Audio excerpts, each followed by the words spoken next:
Welcome back. This is O from CLO Ed TV. In last week's video, we were working on the roof trusses, and you can click on the link above to see that.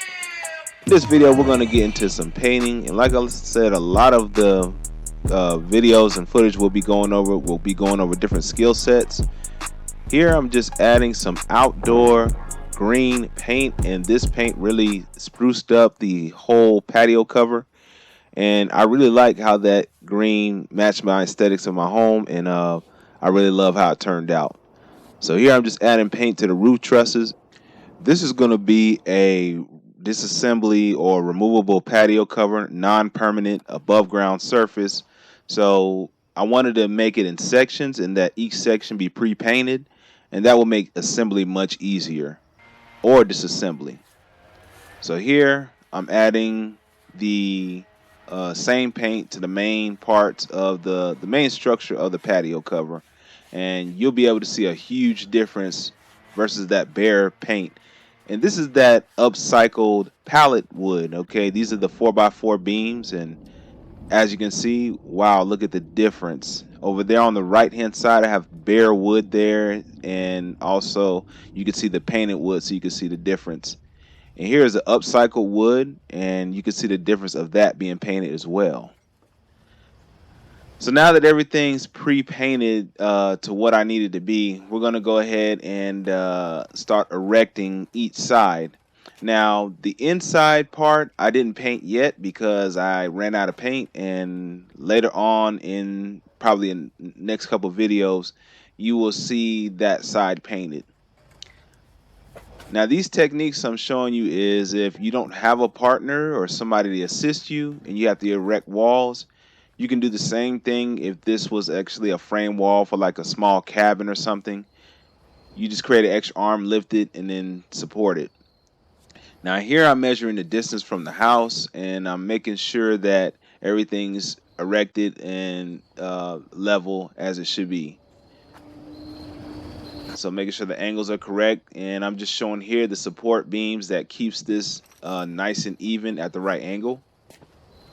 And what I'm doing is adding a middle support for the left side or the right side, depending on which way you look at it.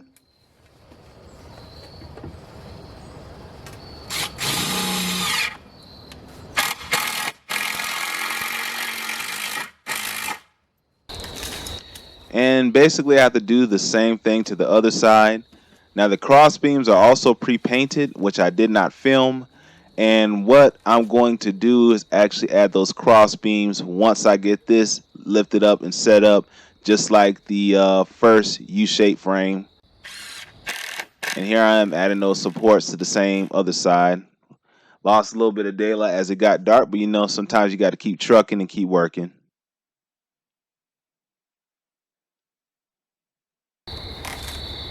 Okay, and I'm just making sure that everything is at that 90-degree angle and straight up. Once I get the angle I want, I'm setting those weights, and that's a 35-pound.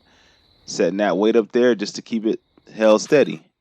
In this clip, I'm showing you how I nail the feet now for the supports, and this is non-permanent, okay?